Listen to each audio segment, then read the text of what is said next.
Ma'am, si Louie, masyado obvious yung emosyon. Bypass si Civilian, bypass. Hindi siya kinonfirm.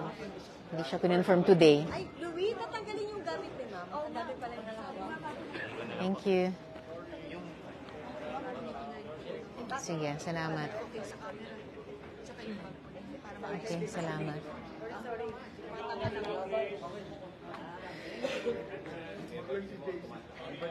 Guys, quiet guys, ha? Mabilis lang po. Quiet lang, guys. Okay. Yan, ma'am. Go ahead, ma'am. Okay lang gamitin ko to. Hindi ko, So, napapanahon po ang aksyong ito para sa bawat babae ngayong buwan ng kababaihan. At nagpapasalamat ako, dagang salamat kay Senate President Mig Zubiri sa kanyang pagpirma sa arrest order. Kasi walang karapatan si Kibuloy yurakan ang dignidad ng Senado. Ang pangbabastos niya sa institusyong ito ay hindi talaga dapat palampasin. Higit na pasasalamat sa lahat ng mga testigo na naglakas loob na makilahok sa dambuhalang labang ito. Kayo ang puso ng investigasyong ito at kasama nyo kami sa Senado hanggang dulo pa. Ma'am, mabilis lang na paglaro. Pagka ngayong signed na po ang arrest order, ano po mangyayari? Bibigyan pa po ba sila ng kopya para po ito deserve or talagang anytime na mangyayari? Anytime po, pwede na pong mangyari. Of public knowledge na rin naman ito. So, once na ma-arresto immediately, magkakanda kayo ng hearing?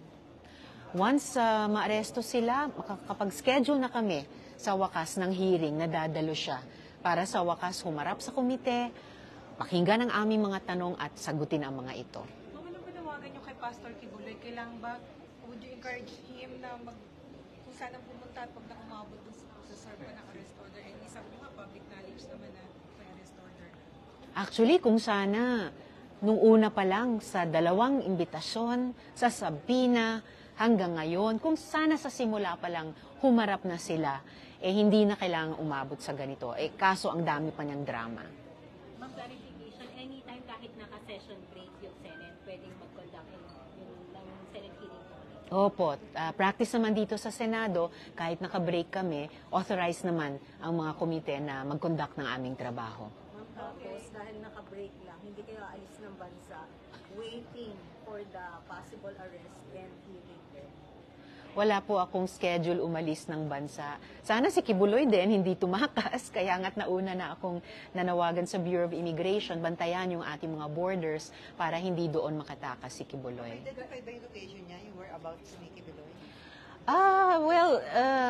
It's anybody's guess. Pero lagi yung aming mga sabina, yung show cause order, lahat po ipinadala at doon inireceive sa kanilang address sa Davao. Thank you, ma'am. Papahawak lang daw po. Sure.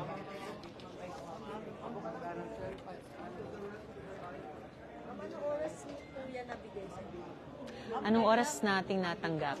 Ngayong 1 p.m., 2 p.m., ngayong mga 2 p.m. How does it feel holding that arrest order? So good. Thank you, ma'am. Salamat.